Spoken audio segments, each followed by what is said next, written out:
El club significaba seguir enganchado con el rugby. Yo nunca fui fanático así ciego del rugby como hay otros de nosotros, ¿no? Como era Marcelo, por ejemplo. Pero sí, tuve un periodo que me encantó y bueno, era parte importante de las actividades del colegio. Y yo una de las cosas que sentí era no alejarme del todo del colegio, ¿no? Quedar siempre enganchado con el rugby, Old Christian Club, exalumnos del Christian, seguir viéndonos con los amigos de esas generaciones. Así que básicamente fue eso. Y inclusive teníamos los grandes rivales que eran los Old Boys del British, también que eso nos empujó. Tenemos que hacer ahora el equipo de exalumnos, y los tenía ya Old Boys de muchas generaciones anteriores. Así que quizás esas dos cosas fueron. Y sí, con Marcelo, me acuerdo que elegimos el nombre nosotros, con Marcelo, eran los Old Boys, y bueno, al final salió Old Christians, tan bárbaro. Yo porque soy un viajero empedernido toda la vida, me encantó viajar. De chiquito ya viajaba con fotos y bueno, en esa época no había video, ni televisión, ni nada, televisión en blanco y negro, así que siempre fui viajero. Me hice ese primer viaje cuando tenía 21 años, que en esa época era muy poco común, un chico de 21 años viajando 6 meses por Europa. Así que cuando Marcelo me propuso acompañarlo para llenar el avión, que fuera más barato, me pareció divertidísimo. Chile estaba barato, va a un partido de rugby, pero mi objetivo era ir a esquiar a Portillo, ¿no? Me acuerdo perfecto porque me llegó Ricardo, mi hermano, vivimos en el Parque de los Aliados, y cosa muy rara a mí, que siempre me quedé pensando por qué me pasó eso. Soy luego más ordenado, jamás pierdo cosas a esta altura tampoco de mi vida, ya de veterano. Llegué al aeropuerto con Ricardo y me había olvidado el pasaporte en casa. Me perdí el avión, entonces Ricardo salió como chumbazo a buscarlo y llegó justito. Con el pasaporte, que en realidad podía viajar con la cédula, pero tenía el pasaporte lleno de sellos de Europa de mi primer viaje, entonces quería hacer un sello más Santiago de Chile. Y ese pasaporte se me perdió en el accidente, ¿no? Voló con el saco y mi amigo Ricardo Peña me lo recuperó. Y ahora está en el museo, es increíble las cosas, ¿no? Además he visto fotos, una foto muy linda que apareció hace poco que nunca la había visto. Estaba charlando con mis primos al lado del avión y bueno, era toda una excitación y un ambiente totalmente de alegría, de todos felices, increíble, ¿no? ¿Quién se iba a imaginar que al día siguiente íbamos a estar empezar esa odisea tan dura, ¿no? ¡Ay, qué bronca! Perder un día de Santiago. Creo que todos sentimos lo mismo, una frustración, una bronca, una desesperación. Y todavía después nos enteramos con el riesgo de que a lo mejor había que volver a Montevideo, ¿no? La verdad que sí, todo ese ambiente que había antes de salir y ya todo lo que teníamos en la cabeza planeado y pensado, y de repente ¡pac! Se empezó como a frenar, o había posibilidades de que no saliera el programa, ¿no? Pero sí, los pilotos nos dijeron, no, hay que hacer escala en Mendoza porque el tiempo está feo y es peligroso y la cordillera es peligrosa. Inclusive el piloto lo había cruzado 19 veces, sabía lo que era la cordillera, así que bueno, nos dijo sencillamente eso, ¿no? Y creo que todos estamos también convencidos que la mañana siguiente la presión nuestra lo hizo salir, porque estaba todavía reticente, bueno, al mediodía, que sí, que no, y se iba el plazo ya que tenía que dejar Argentina, pues no podía estar más de 24 horas, pero tenemos toda la sensación de que lo presionamos y si lo hubiéramos dicho, no importa, volvemos, yo creo que volvía. Sí, tengo clarísimo porque estaba recostado contra la ventana, medio somnoliento, que habíamos almorzado en Mendoza, y estaba viendo la cantidad de nieve que había, estaba encantado porque yo me imaginaba esquiando, estaba re nevado, que ya era primavera, ¿no? O sea que al principio estabas encantado, todos los picos blancos, y después empecé a ver los picos cada vez más cerca, ¿no? Antes que empezara a cambiar el sonido de los motores y empezaban los pozos de aire.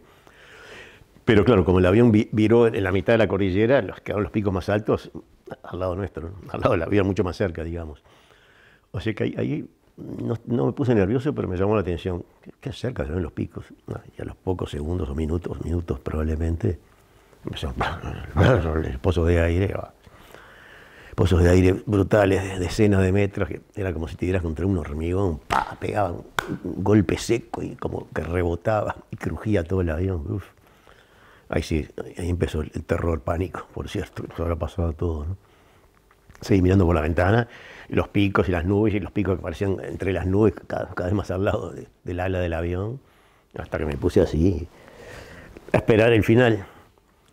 estaba convencido, ¿no? que ya era el final, porque estábamos en la mitad de la cordillera, empezó el avión a dar esos golpes, esos tumbos y pozos de aire, y era imposible pensar que no nos escrachábamos. Hasta que se paró el movimiento. ¿Qué pasó? Y ahí justo le grito a Adolfo. Yo todavía quedé medio abombado. Y le digo, Adolfo, ¿qué pasó? Nos hicimos mierda en la cordillera. Y lo primero que vi fue la madre de Nanto. La cara muy cerca mío. Y estaba muerta ya. Y ahí fue el momento que dije, pa' la pucha. Esto es en serio y es grave. Y ahí empezó todo el periplo. Y lo que son esas emociones tan fuertes, ¿no? Porque hace 50 años, pero me concentro en ese momento y es como si lo hubiera vivido ayer. Brutal.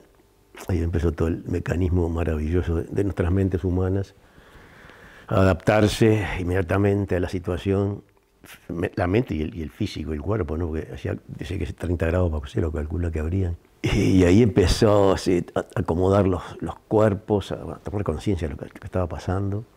Yo estaba al principio, los primeros probablemente 15 a 20 minutos medio abombado, no sabía mucho, no coordinaba mucho, que me fui para afuera y Adolfo o Daniel me llamaron, me agarraron para que entrara el fuselaje, el pedazo de fuselaje. Y esa noche horrible, espantosa, fría, larga, desesperante, yo nunca encontré un lugar para acomodarme, ¿no? Me acuerdo también como si fuera hoy, desesperante. No podía sentarme en ningún lado, acurrucarme para esperar que pasara el tiempo. Entonces pisaba a otros y me gritaban. Y tengo la sensación de que pasé toda la noche así. Y la primera mañana seguimos realizando y tomando conciencia de en dónde estábamos y qué había pasado.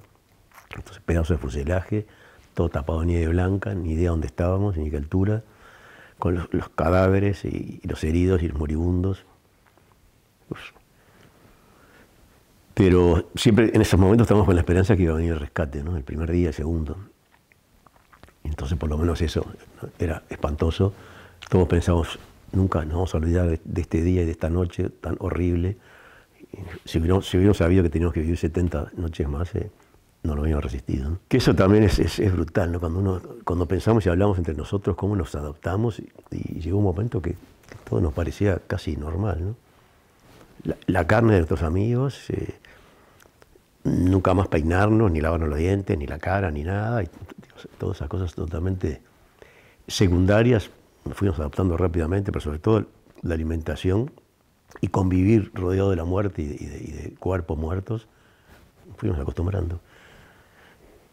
Y llegamos inclusive cuando empezó el tiempo a estar lindo, por fines de noviembre, diciembre, creo que todo, pero yo llegué a disfrutar muchísimo, montones de momentos, ¿no? Como que te desconectabas del horror, disfrutabas de la montaña, el silencio, que era necesario también, ¿no? Después, con perspectiva, desde afuera, evidentemente, me di cuenta que era imprescindible tener esos momentos para cargarte un poco, desconectarte un poco. Era imposible seguir en ese estrés y esa angustia sin intervalos, ¿no? En ese momento, al principio, era un monstruo desconocido que lo odié, que nos había provocado todo eso, que además se generaba ruidos extraños y esas ventolinas y las neviscas, esos picos agresivos que odiaba. Los primeros días que yo estaba, como te desubicás y ves cosas, alucinaciones, ¿no? 2 o 3 días. Unos picos de piedra que parecía que eran personas, para mí eran personas seguro, y le decía, bien, los vienen a rescatar. Y no, esas boludos, son puntas de piedra, y el día siguiente de vuelta las veía y otra vez me convencía que eran personas, ¿no? Seguramente los primos Troll fuimos los que primero nos dimos cuenta cómo era la cosa, ¿no? Te diría que los 2 primeros días, hasta el tercer día, tuve esperanza. Esperanza, sí, totalmente. Cada ruido, que bueno, sentimos algunos sonidos de avión, pensamos que nos venían a buscar, o los picos esos, que pensé que eran rescatistas, pero ya después del tercer día, ya nos oíamos por la radio, así, nos conectamos con la civilización, y nos damos cuenta que ya no nos iban a encontrar, si en los primeros días no se habían encontrado. Así que ahí empecé a perder las esperanzas y ya pensar en cómo seguir viviendo ahí, y ya pensando en la salida cuando el tiempo lo permitiera, ¿no? Y la nieve. Bueno, que fue realmente el gran ingenioso fue Adolfo, ¿no? Sobre todo 2 o 3 cosas: hacer el agua, que te parece una pavada, porque es doblar una chapa de aluminio, pero había que hacer agua urgente porque sobre todo los heridos todos necesitamos mucho líquido y desesperadamente necesitamos agua y los heridos más y era muy difícil derretir la nieve, no sabíamos cómo, entonces doblamos el aluminio, se le ocurrió a Adolfo y la nieve ahí empezaba a chorrear como una especie de embudo. Al principio eran gotitas porque el tiempo estaba nublado y frío, después se empezó a hacer agua más fácilmente. Y lo mismo los lentes, ¿no? Que bueno, Bobby se quedó ciego de un ojo por eso, ¿no? Y a Adolfo se le ocurrió, che, que vamos a hacer los lentes, que estamos quemando las retinas. Y se nos ocurrió usar los parasoles de la cabina. Bueno, no teníamos recursos materiales, prácticamente nada. La nieve, que al principio ni siquiera podíamos derretirla para hacer agua, pues era muy frío y además llena de querosén. Y no teníamos alimento.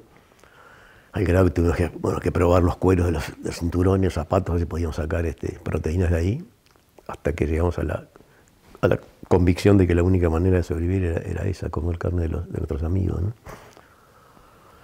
Es impresionante cómo uno se adapta también a esas cosas tan difíciles, ¿no? Después de miles de años, siendo un tabú para la sociedad occidental, por lo menos, y cristiana. Me acuerdo perfecto, porque evidentemente fue muy fuerte la charla y todo lo que fuimos procesando en nuestras cabezas antes de largarlo para afuera. Bueno, y además evidentemente le hemos hablado y lo he pensado tantas veces, 150 años, ¿no? Pero sí, nos fuimos quedando débiles, día a día era así, íbamos barranca abajo, ya nos empezaba a costar pensar porque estábamos prácticamente totalmente subalimentados, un pedacito de chocolate los primeros 3 o 4 días y un traguito de alcohol, de licor o lo que fuera. O sea que era imprescindible alimentarnos, ¿no? Y después de buscar todas las posibilidades, que no había nada, empezamos a pensar varios, que la única proteína era esa.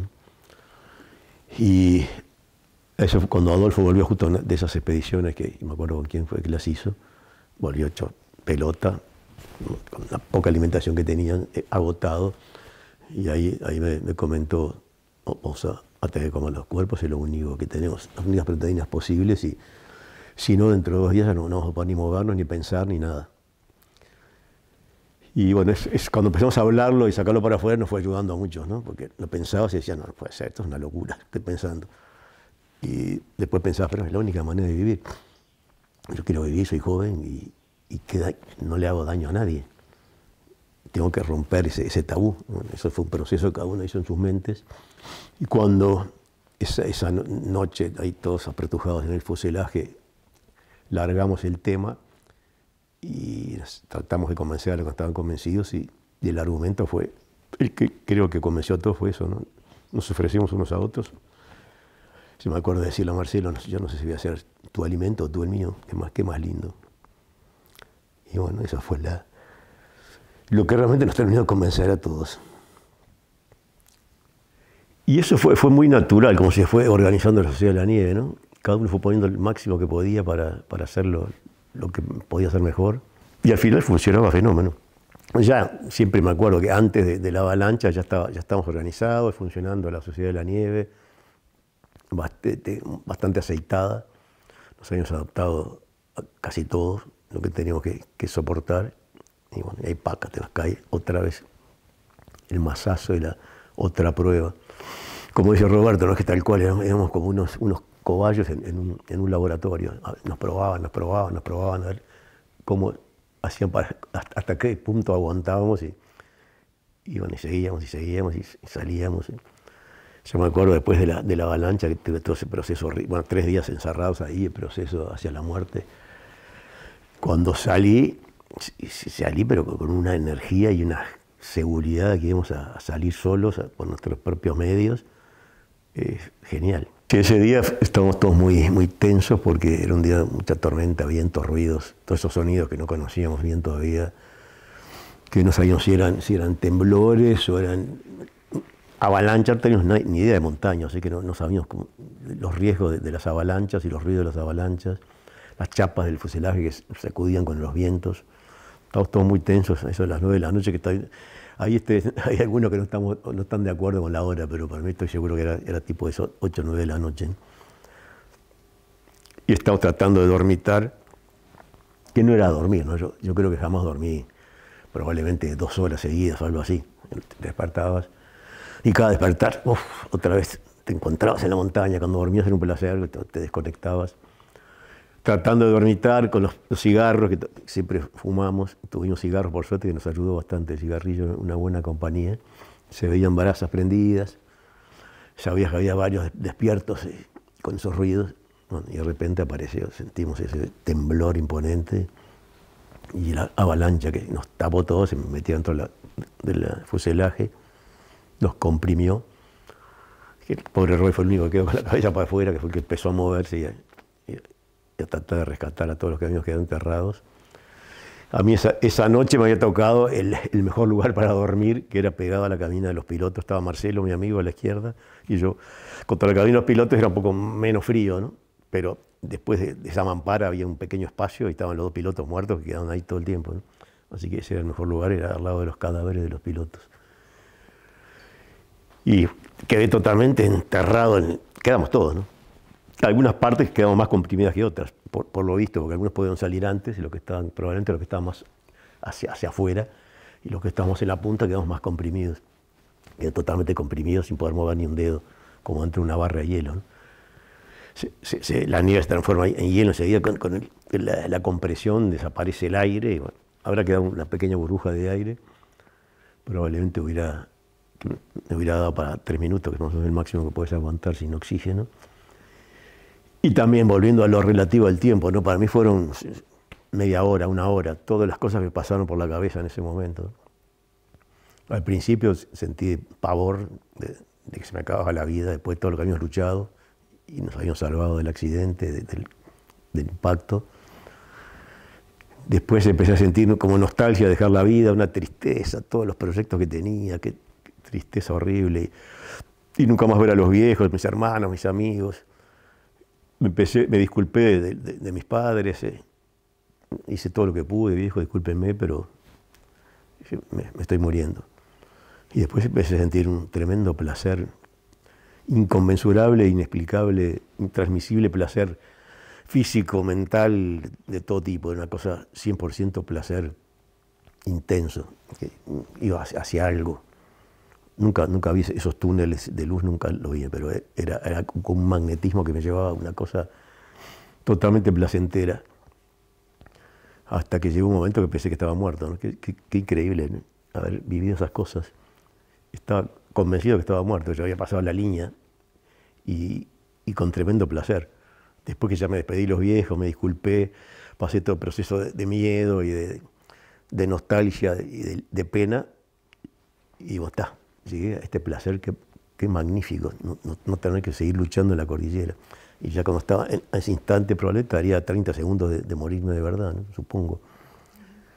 Porque estaba prácticamente sin nada de oxígeno, ¿no? Y ahí fue que Adolfo empezó a moverse, Roy lo había ayudado, se empezó a aflojar todo hacia la derecha y respiré de vuelta.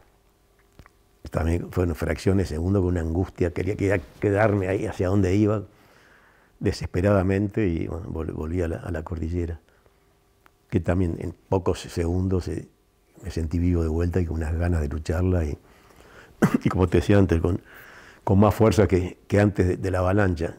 Y ahí pasamos 3 días enterrados. Enseguida empecé a tratar de escarbar a Marcelo, sacarle la nieve, y ya estaba muerto, con una cara de placidez total,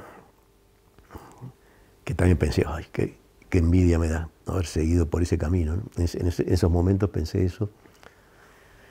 Y es también notable cómo el mecanismo mental no te permitía entristecerte y llorar y todo lo que te pasa acá en la civilización, ¿no? Cuando se te muere un amigo íntimo a los 25 años al lado tuyo, era como un shock, como si te pegaran un chicotazo y después se cortaba. Se cortaba la emoción y volvías a seguir en la lucha y poner toda la energía en sobrevivir. Y cuando salimos, que pensamos que el tiempo seguía muy malo porque estaba todo oscuro, el fuselaje tenía una capa de nieve enorme y estaba oscuro adentro. Pero cuando tuvimos que salir apurados porque nos dimos cuenta que se nos acababa el oxígeno, bueno, afuera un día esplendoroso, sol radiante, sin una nube, toda la nieve blanca había tapado toda la mugre, todos los restos. Entonces ese fue con realmente una carga brutal. Yo ahí me sentí totalmente cargado de vuelta para seguirla y me ayudó muchísimo. Ahí fue el primer momento que tuve una meditación espontánea. Me tiré en la nieve, cielo azul, la montaña ahí, Y ahí me empecé a amigar un poco con la montaña, probablemente en ese momento, porque esos minutos me dieron un tremendo placer y energía. Y estuve así, meditando espontáneamente, con la mente totalmente quieta, sin pensamientos, cosa que nunca pude repetir. Ahí sí repetí en la montaña 2 o 3 veces, pero después, a veces que he vuelto o acá, nunca llegué a ese estado tan magnífico, ¿no? En realidad lo decidimos entre todos, ¿no? Porque Nando estuvo siempre resuelto a salir. Que eso siempre lo digo porque me ayudó mucho. Nando tomó conciencia que estuvo inconsciente al principio y bueno, le contamos lo que había pasado, en qué estábamos, y ese día dijo, yo voy a llegar a casa a contarle al viejo lo que pasó. Lo dijo con una seguridad total y a mí eso me ayudó y me convencí de que iba a llegar y que iba a salir y por eso nos iban a rescatar. Siempre estuve seguro, me ayudó un montón. Y después Roberto era en lo que estaba mejor físicamente y psicológicamente, empezamos a pensar en los candidatos y posibles y era de terror pensar en salir, trepar esa montaña a lo desconocido con ese equipamiento, ¿no? O sea que evidentemente estaban muy asustados todos. Nando estaba como cegado, iba a salir y Roberto evidentemente estaba aterrorizado. El niño Tintín también tenía miedo. Y ahí empezaron 10 días también muy distintos, ¿no? La despedida fue muy emotiva e inolvidable, ¿no? Porque eran las últimas esperanzas y a la vez teníamos grandes temores también, ¿no? Y ya a esa altura, hacía rato, ya era como estamos familiarizados con la muerte, no sé, que la muerte la veíamos un poco como que, también qué tristeza no volver a casa, pero ya era muy distinto el sentimiento que teníamos de la muerte que el que teníamos antes de los Andes, ¿no? Bueno, y ahí salieron. Primero un día, 2 días, 3 días, recién el tercer día nos vimos en la cima, ya nos empezamos a poner bastante nerviosos, pensando que era mucho más difícil de lo que habíamos imaginado. La montaña, y sobre todo si no tenés experiencia de montaña, no tenés ni idea de las distancias y de las alturas. Y eso era mucho más alto y más lejos de lo que nos imaginábamos. O sea que ya empezamos a tener ciertos temores. Y bueno, después desaparecieron, y empezaron a pasar los días, oíamos todos los días la radio, nada de noticias de nada, y un día, y 4, y 5, y 6, y 7. Y ya estamos perdiendo las esperanzas, ¿no? Evidentemente, el 6º, 7º día.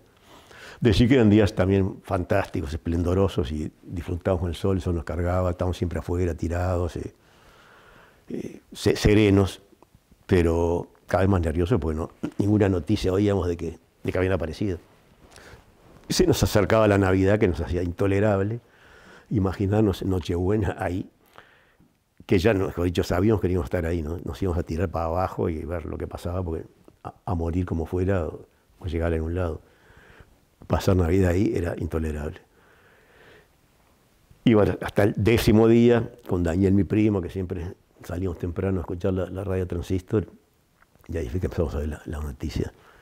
También un momento inolvidable, ¿no? Entre interferencias, los nombres de Canés y Parrado, que no nos damos cuenta de qué estaban diciendo de Canés y Parrado, si estaban diciendo la lista de los que estamos muertos o qué. Hasta que de repente en una estación súper nítida, el sonido de una estación de radio chilena, empecé a oír el Ave María de Bach-Gounod. Inolvidable momento también. Desaparecieron todas las cargas electrostáticas de la radio y de repente después se escuchan, si no lo ubican, la Ave María de Bach-Gounod, que es la cosa más maravillosa, bueno, para mí por lo menos. Tan maravilloso como el sonido de los helicópteros casi. Y entonces ahí para mí eso fue como la constatación, la verificación, la constatación de que había llegado. Fue genial porque dije, llegaron, era como el mensaje del universo de una poética manera que me estaba anunciando eso. Y Daniel todavía, no, paramos a oír la noticia, que todavía no sabemos qué está pasando. No, ya a los pocos minutos empezaron a dar las noticias, se oía claro. Parecen ser 2 sobrevivientes del avión uruguayo caído. ¡Qué alegría! Ahí fue como volver a nacer, empezar nuestro segundo nacimiento, ¿no? Increíble. Increíble porque desde ese instante que oí el Ave María, después comprobado, constatado, confirmado con las noticias claras, fue una absoluta felicidad también, que siempre la única manera más próxima a explicarlo es como que me salía por los poros, felicidad por los poros, por todos los poros del cuerpo, pero no fue un instante como es la felicidad ahora, que son instantes, ¿no? Digo, son momentos.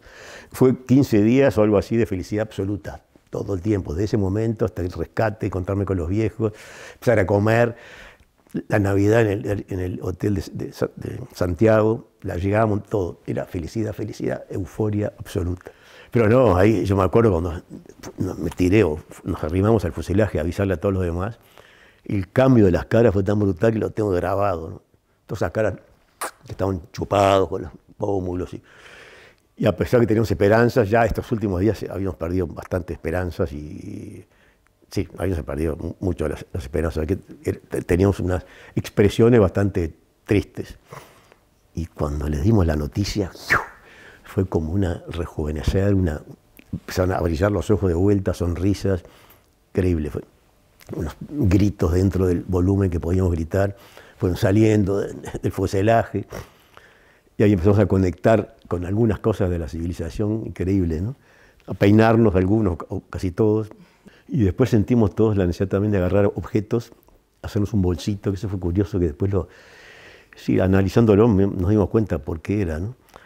Pero agarramos cosas, yo agarré el cartel de Exit, que me acompañaba todas las noches, el cartelito ese que quedaba luminoso en la oscuridad del fuselaje.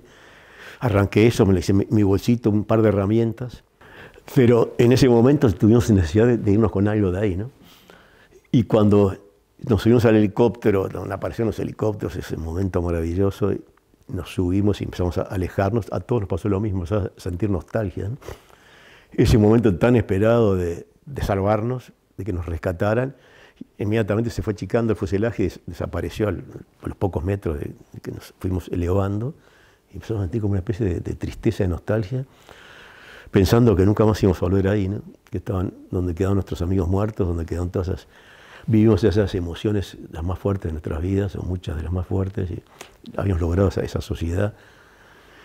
De la nada, o sea que sentimos esa nostalgia y esa tristeza de alejarnos a pesar de la euforia y de la alegría, ¿no?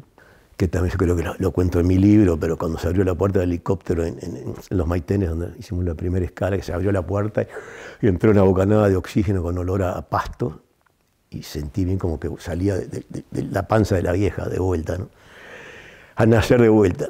Y sí, realmente fue mi segundo nacimiento. El primer encuentro fue con la vieja en el hospital de San Fernando, estaba en la habitación, sí, claro, nosotros llegamos de tarde, dormía ahí, mamá apareció. Mamá nunca pensó que estaba muerta, siempre sentía que estaba vivo, ¿no? No había forma de que la convencieran, le iban a dar el pésame y la sacaba pitando a la gente que iba a dar el pésame.